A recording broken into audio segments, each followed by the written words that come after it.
Good evening, all who are watching live online, and hello to anyone who is watching the recording afterwards. Welcome to another presentation on behalf of the Colour Vision Deficient Pilot Association.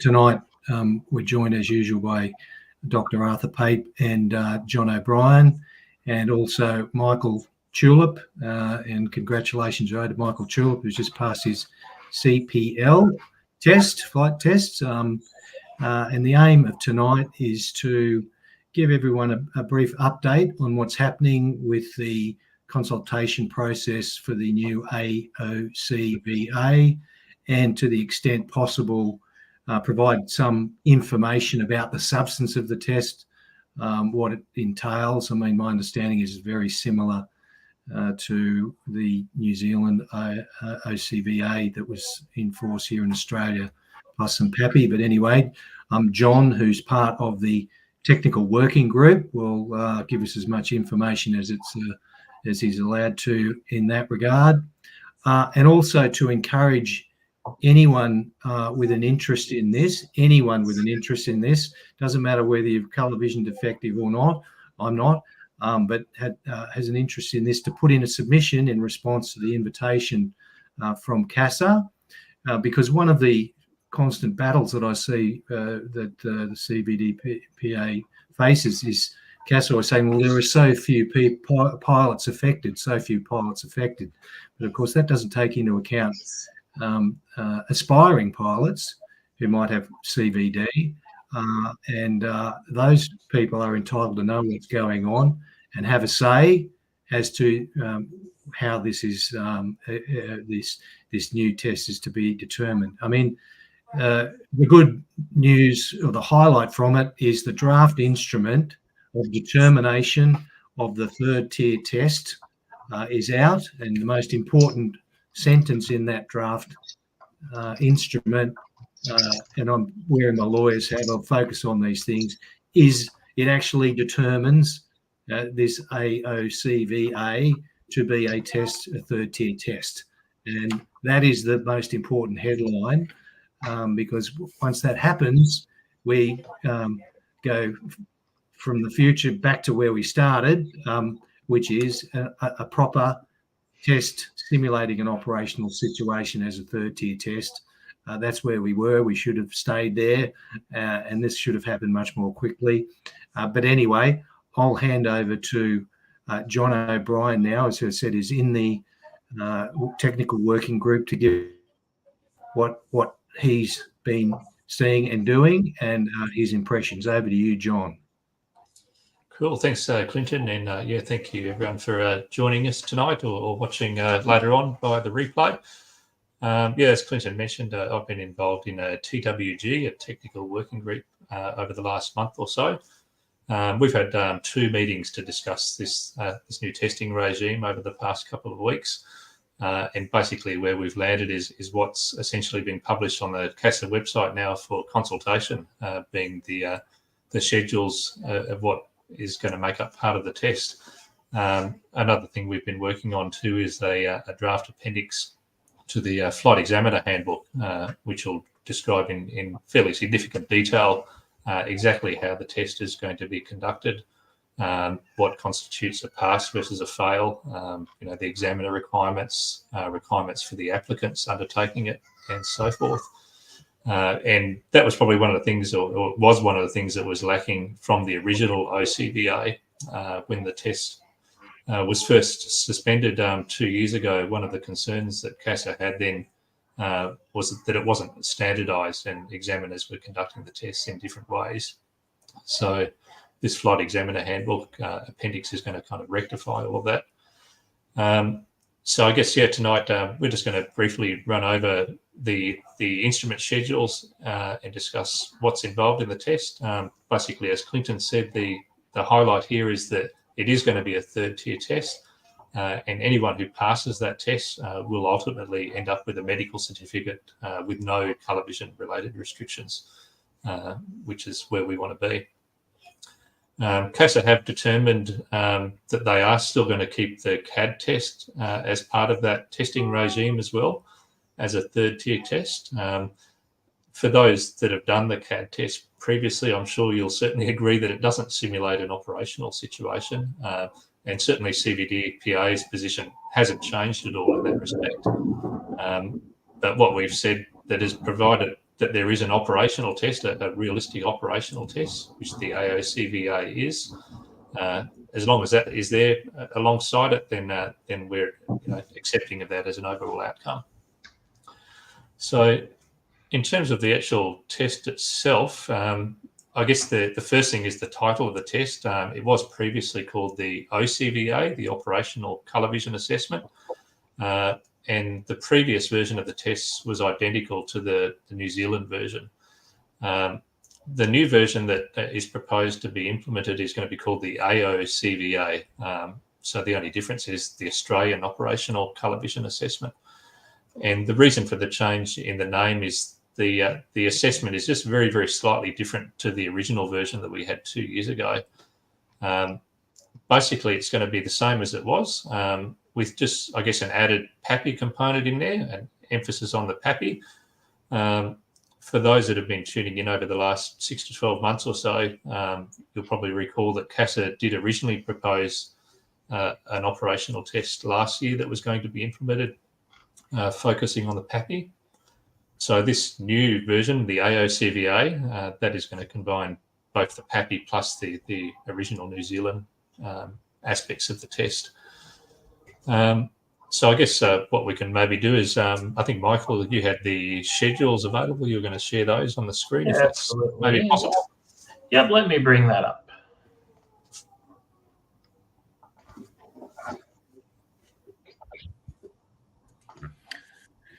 And while that is happening, I'll just note that these documents are linked on the CASA website, so anyone can look at them at any time. Back to you. Yep, and just on that, perhaps later on, Michael, you can just share a link to the CASA Consultation Hub, maybe post that in the comments or something like that. But if you don't have access to that, if you just Google CASA Consultation Hub, that'll take you straight to it, and you'll see there's a consultation for the colour vision side of things. Absolutely. So what I'll do for that is once the video has gone live and is available to share on YouTube and on our Facebook account, I'll also just provide that link there in the video description so that it's there for perpetuity. Great. Okay, cool. So at the moment, this is the draft schedules. Probably at the moment it is maybe a little bit wordy in terms of some of the stuff that it's mentioning here, and CVDPA is going to be making a submission just with a few ideas on how to tidy up the wording a little bit. But essentially we can see that it discusses what the AOCVA is. It's an operational test designed to assess an operational environment and how we perform within that environment. You'll notice, obviously, these schedules that have been published as part of the consultation don't really have a great amount of detail in them, and that's because all of that information is going to be contained within the Flight Examiner Handbook. I'm not at liberty to share that at the moment, but I can say I've had a look at it, and certainly CVDPA and myself included were part of the group that had input into that Examiner Handbook, and we're overall fairly satisfied with it. So again, as it says, it goes on to discuss that if they pass the AOCVA, the pilot will meet the medical standard. It also discusses that the CAD is also an available option, as we've mentioned as well. Important is we go down a little bit further in terms of the eligibility. One of the things that the TWG recommended was that anyone should be able to undertake the test, regardless of whether they have a pilot license or not. And that's because obviously a lot of pilots will want to know whether they meet the standard prior to embarking on an expensive career in the industry. And obviously a lot of flight schools will have that as a prerequisite as well. So there's no requirement in terms of a license, minimum license level or a minimum amount of flight time. But CASA are going to encourage candidates to have at least some exposure to the aviation environment by both day and night prior to undertaking the test.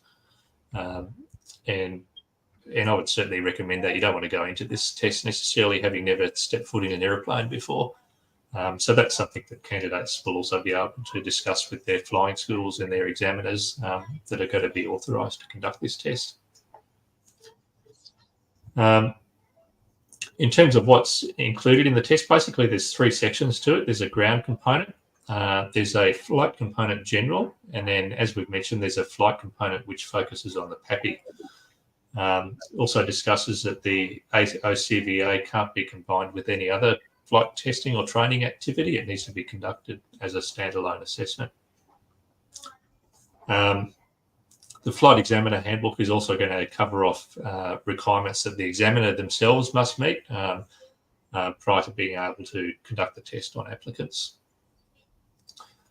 Currently, the way things stand, the position that was sort of agreed to with CASA was that if the applicant fails the test twice, they're not eligible to undertake the test on a 3rd attempt unless there's been specific authorisation from AVMED, which includes consultation with an external ophthalmologist.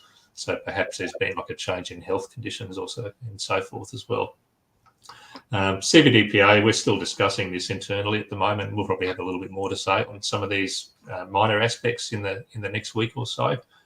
And once we've finalised our own submission, we'll make that public as well for other people to refer to.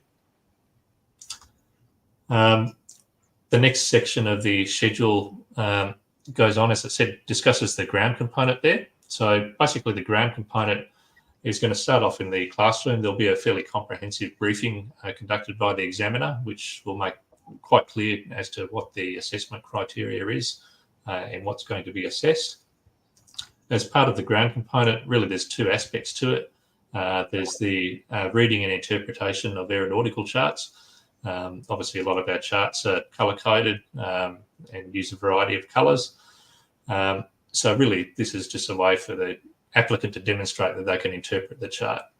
I should emphasise too, this test is not going to be a colour naming exercise. So we're not going to see examiners going to candidates, what colour is that on the map over there? Or what colour is that symbol? Same also with the flight component. You're not going to be flying in the airplane and they're going to say, what colour is the roof on that building in that paddock over to your left-hand side? So it's not a colour naming test. It's very much an operational test to verify that the applicant can interpret information. So same with the flight instruments and displays section of the ground component. So once you've passed the aeronautical chart section, you'll go out to the aircraft.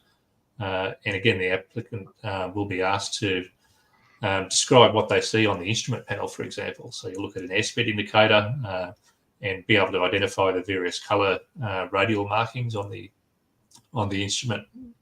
Same with any engine instruments. If you're flying an aircraft that had an EFIS display, again, you should be able to demonstrate that you can interpret the information that's on there. So that's essentially the ground component. And then it goes into the flight component, the flight component general, I should say. So this part includes, as you can see, the recognition and interpretation of aerodrome lights, aircraft lights, and other colour-based aeronautical signals. And importantly, this section is conducted by day and by night as well. So once again, just to emphasise, it's not a colour naming exercise. You'll go out there and the examiner might ask you to identify, for example, where the holding point is for the runway. He might ask you if there's another aircraft that's taxiing, what direction is it taxiing in? If it was in flight, what direction is that aircraft travelling in? So you're not expected to name the colours of the navigation lights on the aeroplane, but you are expected to be able to essentially identify relevant operational information. When it comes to the nighttime component, very similar as well. So obviously you'll go for a flight at night, and again, you should be able to demonstrate an awareness of the various lights that are used at nighttime, whether it's holding point lights, obstacle lights, and so forth, and be able to point them out, at the discretion of the examiner as they ask questions as you go along. So that's the general component, and then it moves into the PAPI component. So the PAPI component, CASA have determined that they only want this to be conducted in the daylight. Anyone who's got some flying experience will probably generally know that the PAPI is harder to identify in daylight conditions compared to nighttime. So that was sort of the philosophy behind that. So the PAPI daylight component is going to consist of, they call it 5 runs. So the first run, the examiner will set the aircraft up at a height of about 1,500 or 1,600 feet from memory, at 6 miles from the aerodrome. So at that altitude and that distance, you should essentially be on profile and seeing 2 reds and 2 whites. So the first run is purely just a practice run. It's designed to make sure both the examiner and the applicant can see the same thing, and know what is going to be asked as part of the assessment. So the aircraft will be set up at that position, and you'll just simply fly level at that altitude. And obviously, if you're starting with 2 reds and 2 whites and you're maintaining 1,600 feet, you're going to expect to see the PAPI transitioning gradually to 3 whites and then to 4 whites. So that'll be the first run. And again, it's just to make sure really the examiner can see the lights okay and that the candidate knows what they're looking for as well. Then the examiner will position the aircraft for a second run at exactly the same point at 5 miles and 1,600 feet. And that's where the actual test component will now begin. So on this second run, the candidate will be expected to name when the colours are transitioning and changing as the PAPI changes from 2 reds and 2 whites and gradually into 4 whites. So you do that as a second run, and then you come around for a third run. The third run is done at a lower altitude, I think from memory 1,200 feet, again at the same distance. So obviously at a lower altitude, you're going to see 4 reds at that altitude. And this time as you fly level, you should expect to see the PAPI transitioning from more reds to ultimately 2 reds and 2 whites. And then further as we keep flying, it'll transition into the 4 whites again. And once again, the examiner will be, the candidate will be expected to name the colours as they change. So that's runs 2 and 3. And then runs 4 and 5 are basically just a repeat of run 2 and 3. So run 4 will be done at 1,500 feet again, and run 5, the final run, will be done at 1,200 feet. So really what we're looking for there is just consistency in terms of the applicant being able to name the colours reliably and accurately. There is also a time component that CASA have attached to that as well. As the colour of the lights change, the candidate is expected to name that change in colour within a 3-second period. And the reason for that is CASA have determined that to be a time critical situation, if you like. So yeah, that's basically the PAPI section of the test, done in daylight conditions, and then that's the end of the test. So I guess in terms of a logical sequence, you would expect the examiner to take the candidate up to do all of the daylight flying section first, so the general component as well as the PAPI component. And then after dark, when the sun goes down, you'll go up and just purely do the nighttime component of the test. So all up, I mean, I guess it depends on where the candidate is doing the test at, whether it's a busy controlled airport, it might take a little bit longer, to a smaller CTAF environment. But all up, probably expecting around about 1.5 hours of flight time, I dare say. In terms of the examiner handbook, it'll also detail to the examiner what constitutes a pass versus a fail. In the circumstance where an applicant perhaps fails one section of the test, they can still be credited for the items that they have successfully passed. And that's the same as with any other flight test that CASA or examiners conduct as well. So if you pass 9 components out of the test and you've only failed one section out of it, you've got a period of 35 days to go back and redo that particular item. After 35 days, it's deemed that you'll have to do or redo the entire test again. So that's essentially the AOCVA in a nutshell. There's a lot to it.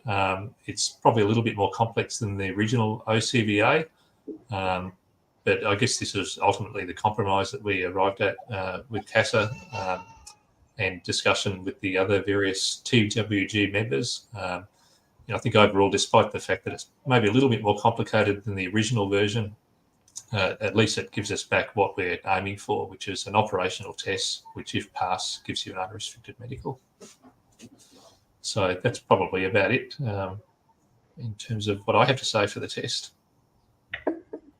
It's probably a good little segue there, John. I think we've seen one question come in, or a comment sort of come in from our YouTube screen, which seems to be a lot of variables in the test in terms of sun direction, height, atmospheric conditions, obviously playing a part with the interpretation of PAPI, even for those who've got 10 out of 10 colour vision, our condition, age, tech, etc. So was that any, I guess it's not really a question, but more of a statement, but is that something that's been sort of thought of as well? Yeah, 100% agreed. And I guess that's part of the reason why on the PAPI component of this test, the first run is really a dry run. It's a practice run. It's not assessed. And it's just really for both the examiner themselves to make sure they're comfortable with what they're seeing as someone that has normal colour vision. And then, once everyone is satisfied with what they need to look at and identify, then the test will start on the second run. But yeah, 100% agreed. Like we all know that PAPI is different at different airports. As the person here has said, things like sunlight, dust on the lenses, humidity, condensation, it can all affect it. And one would probably hope that when a candidate first contacts an examiner to arrange the test, the examiner is someone who's an experienced pilot, should maybe be also aware of particular aerodromes that maybe aren't necessarily suited for this test.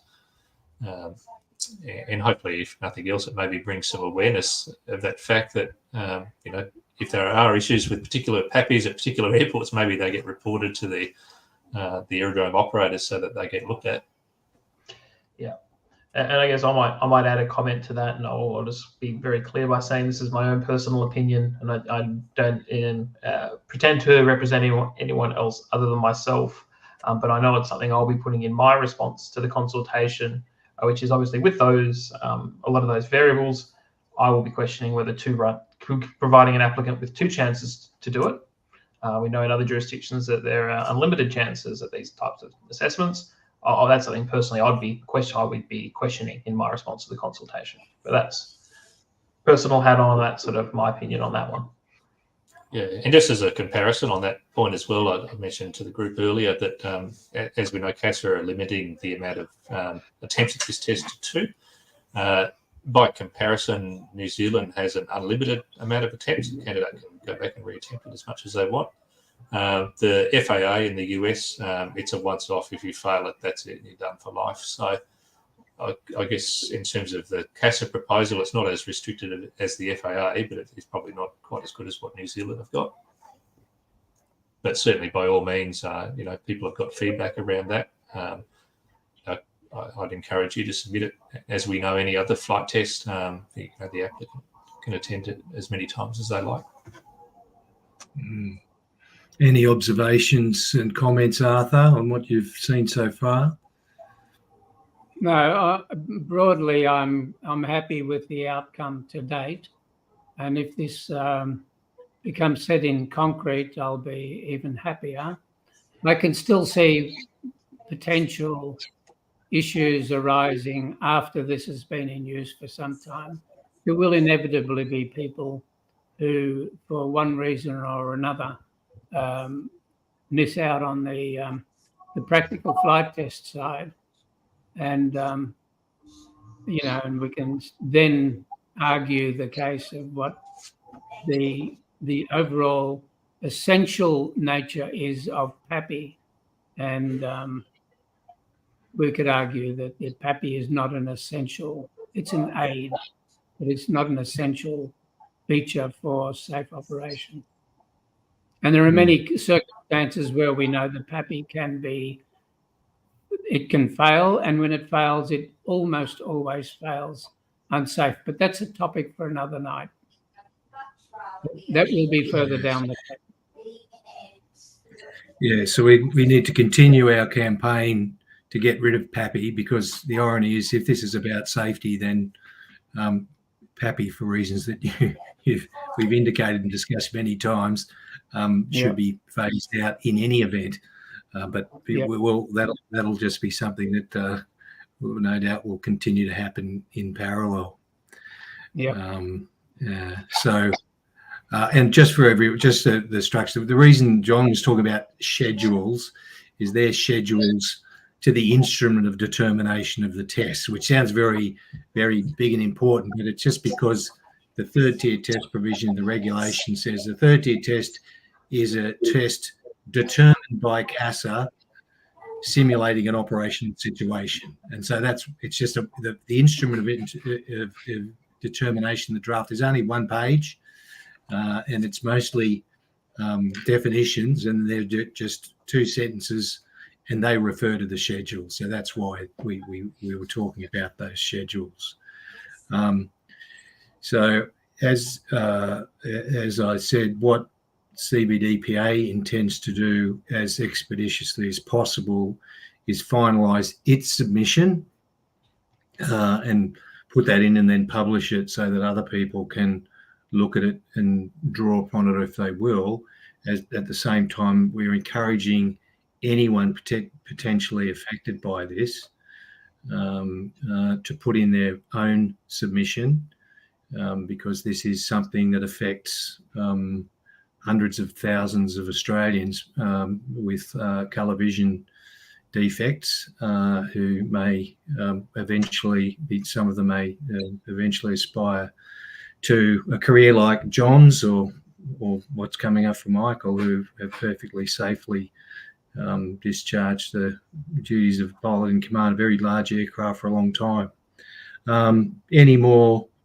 Anything else to say? I'll go to you first, John. I don't think so. I think we've probably covered most of it. I think just to emphasise that although there's probably a few little bits here and there that could be improved upon within this instrument, broadly speaking, the CVDPA does support it. It takes us back essentially to where we were 2 years ago, which is what we've been after, an operational test that gives you an unrestricted medical. So feel free to submit your own comments or wait for CVDPA submission if you want some of the ideas of what we're going to be raising. But broadly speaking, we would encourage people to support the consultation in the submission. Yeah, there's a bit disjointed at my end, a bit laggy there. But I'll anything else to say, Michael? No, I think I've covered off my views, Clinton. I think my biggest thing would be just to encourage everyone to respond to the consultation and to provide your feedback. For obviously any pilots or aspiring pilots with CVD, but also I know from my own career personally, the number of times I've been in a cockpit with somebody who's a chief pilot of a Part 135 operator or similar who's gone, 7 miles out. What does that PAPI say? Wow. I want to see what the insert your choice of expletive problem is. This is all ridiculous. I've never had any problems with colour vision deficient pilots before. I've flown with heaps of you. Anyone in that situation as well, feel free to share those experiences as part of the consultation. Yes. Yeah, good point. And Arthur, any final comments from you, observations? No, except to say that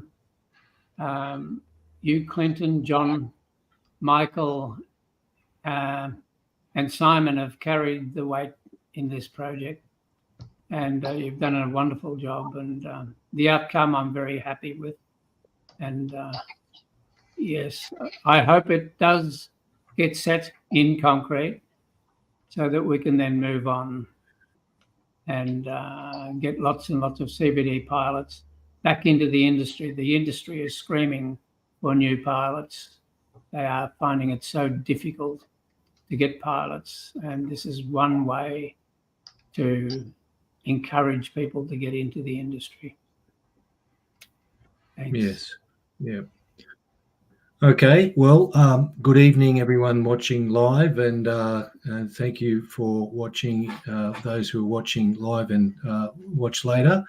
It's a nice, quick, and concise one, 30 minutes, and we will keep everybody updated with useful information whenever it arises. Thank you, and good evening and goodbye.